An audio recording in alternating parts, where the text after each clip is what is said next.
My name is Hope, and for today's Nutrition and Foods with Context webinar, I'll be talking about prunes and bone health. So all about prunes. What are prunes? Prunes are from the European plum Prunus domestica that is dried. There are many different varieties of plums, but this particular variety is one of the most commonly grown to create prunes due to their pit being very easy to remove and because this variety does not ferment during the drying process. And dried plums and prunes are exactly the same thing. So in 2001, the Food and Drug Administration, commonly known as the FDA, approved of the name change of dried plums. So many marketers wanted to change the name of prunes to dried plums because they thought that prunes had a negative connotation associated only with relieving constipation. But in Canada, both names are used, but prunes tends to be a bit more common still. So what about the history of prunes? Well, it's very difficult to identify exactly when plums were first dried into a prune, but it's believed to have been first cultivated in ancient Western Asia, even somewhere in the 13th century. So plums were dried out in the sun until they became a shriveled prune, and the cultivation of prunes gradually spread to Europe and America in the 1800s. So just a little question for you to think about. Which country produces the highest number of plums and prunes? So what do you think? Well, in fact, it's China. So China produces the most plums and prunes, followed by Romania, Serbia, Chile, Iran, Turkey, and the USA. And in 2007, the USA was actually in the third spot.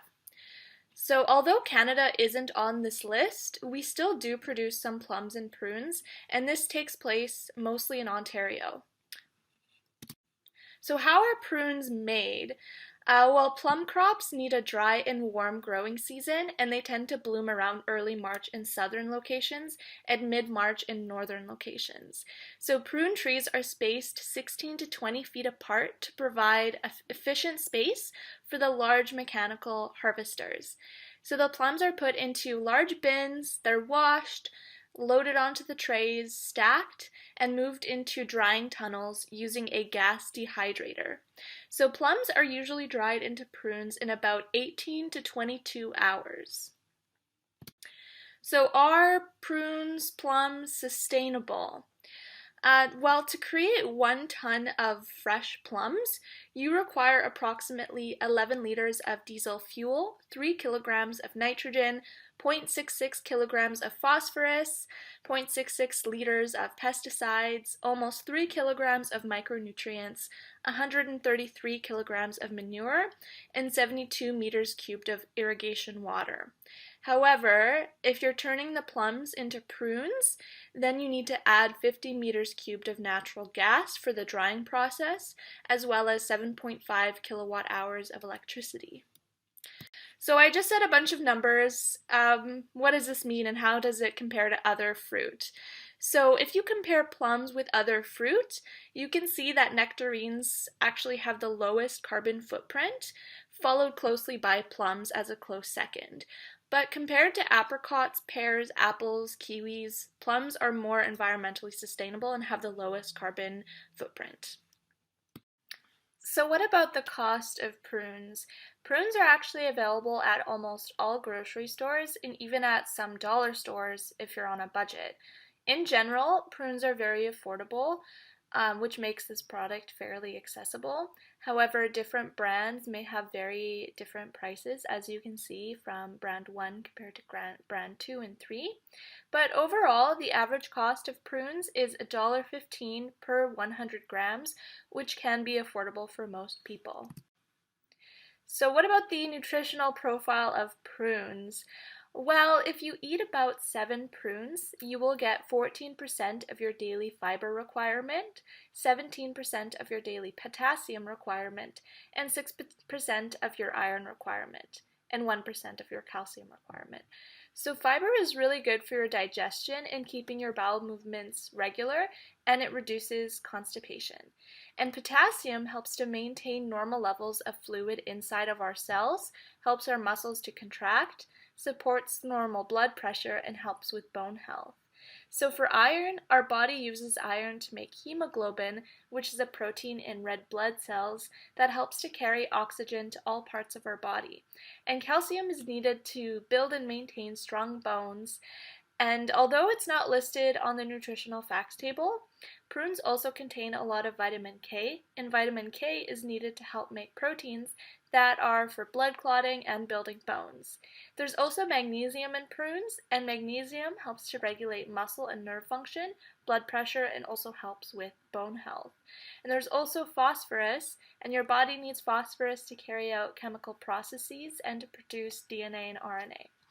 And there's also some polyphenols and chlorogenic acids, which are antioxidants. So speaking of bone health, did you know that around 2 million Canadians are affected by osteoporosis, and that at least 1 in 3 women and 1 in 5 men will break a bone due to osteoporosis in their lifetime? So osteoporosis is when your bones begin weakening and go from being dense, for example in the first picture here, to less dense and more spacious in the second picture. So you may be at risk of osteoporosis if you are a man over 65, a woman over 50 or approaching menopause, if you are on medications affecting your bone health, if you have a history of falls, or if you have difficulties meeting nutritional recommendations for bone health. So in fact, many of the nutrients I just mentioned in prunes are nutrients that you need to keep your bones healthy.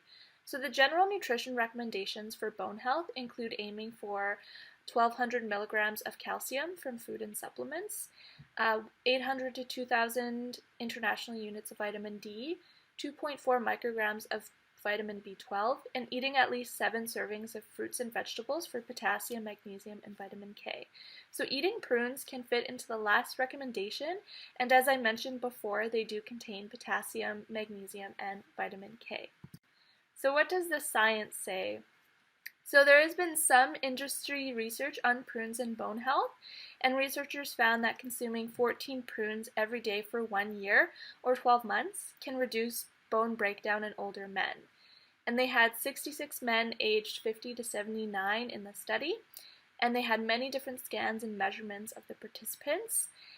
And they found that by the middle and end of the study, specific bone breakdown biomarkers were reduced in the participants, which means that their bones were not breaking down at the same rate as before they started the study, and also compared to control participants. So did you know that astronauts are at risk of osteopenia, which means that they're at risk of decreased bone mass or weaker bones? So bone loss occurs in the weightless environment of space because bones no longer have to support the body against gravity. And on Earth, gravity applies a force to the skeletal system that causes healthy bones to maintain like a certain density so they're able to support the body. And astronauts can lose around 1 to 2% of their bone mineral density every month that they live in space. And they usually go to the International Space Station for around 6 months.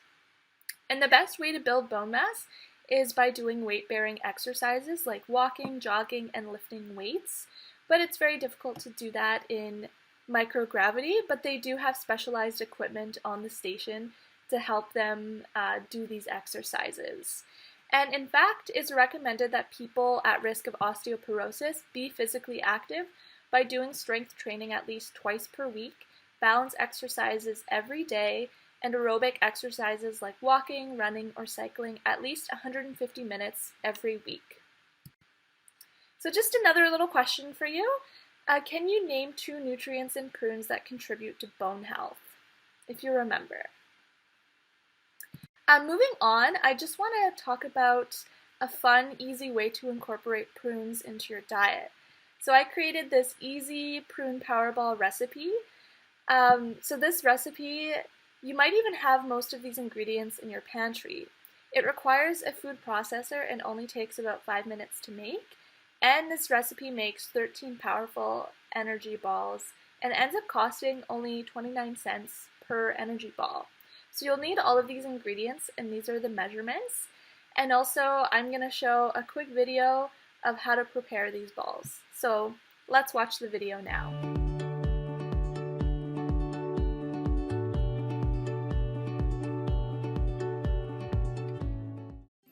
Hello everyone, my name is Hope, and I'm so excited to teach you how to make delicious prune power balls. These power balls are super healthy. They contain fiber, iron, protein, calcium, and potassium. So they're great for your blood, bones, and your digestive health. To get started, you will need a food processor, prunes, cocoa powder, almond butter, maple syrup, cinnamon, vanilla extract, slivered almonds, and shredded coconut. Now we're going to add all of the ingredients into the food processor. We have the prunes, the almond butter, the cocoa powder, the cinnamon, the vanilla extract, and the maple syrup. Now we're all ready to blend, so we're going to pulse the food processor a few times and then blend it for about 30 seconds to 1 minute. So you want your texture to look like this, where it's pretty sticky, and you can even take some and roll it into a ball and see if it sticks to itself. This is also a great time to taste test this and see if you want to add anything else to the mixture, like extra maple syrup, cocoa powder, or anything else to taste. Now you can portion out 13 power balls by using your 1 tablespoon measure. Then you're going to roll them into perfectly spherical balls. Once you made all 13, you can now coat them in your shredded coconut and slivered almonds. Now this step is optional, but I think it adds a really nice texture and taste.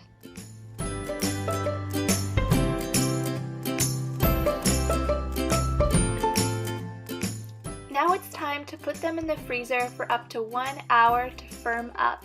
And you can leave them in the freezer if you would like, or you can put them in the fridge afterwards. You can store these power balls in the freezer for up to 3 months or in the fridge for up to 2 weeks.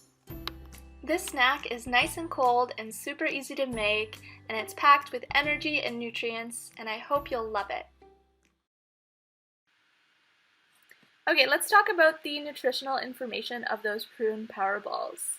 So they're a wonderful snack that will give you a boost of energy, and if you eat 2 of them, you will get 130 calories, 4 grams of fiber, or 14% of your daily needs, 3 grams of protein, 3% of your daily potassium and calcium needs, and 8% of your iron requirements. So how does this fit into the Canada's Food Guide recommendations? So eating prunes can be part of a healthy eating pattern, as the Canada's Food Guide recommends to eat plenty of vegetables and fruit throughout the day. However, it's important to mention that eating too much dried fruit can be bad for your teeth because they are very sticky and they can get stuck in your molars or between your teeth, which can increase your risk of cavities.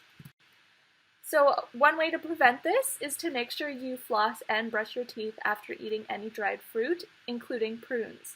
And also choose prunes or dried fruit that do not contain any added sugars.